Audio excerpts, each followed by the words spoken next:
రే batting బాగా చేయండి రే. రే Sai bat సరిగ్గా పట్టుకోరా. అయ్యో ఇది పొజిషన్. కోచ్ లేకపోయేసరికి అన్ని నేనే చెప్పాల్సి వస్తుంది. ఏరా వాడి కాలికి దెబ్బ తగిలింది, ఎందుకు వస్తున్నాడు? ఏరా మ్యాచ్ లో ఆడిపించుకోవాలా? అరే నీకు కాలికి చూసావా దెబ్బ తగిలింది?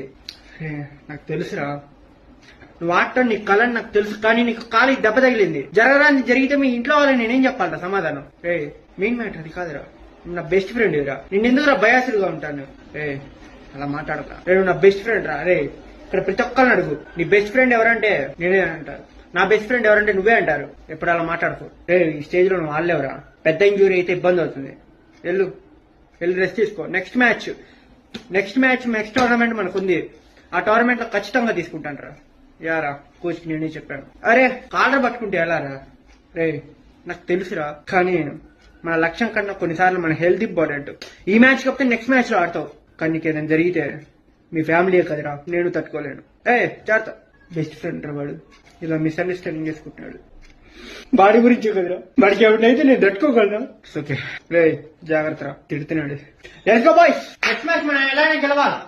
మ్యాచ్ గెలిచి వాడికి ట్రిబ్యూట్ లా ఇవ్వాలి. ఒక్కోసారి క్రికెటా, స్నేహమా, హెల్త్ అని ఆలోచించాలి. అసలు వాడు హెల్దీగా బాగుంటే నెక్స్ట్ క్రికెట్ ఆడొచ్చు, గెలవచ్చు. కానీ ఆ విషయం వాడు అర్థం చేసుకోవట్లేదు.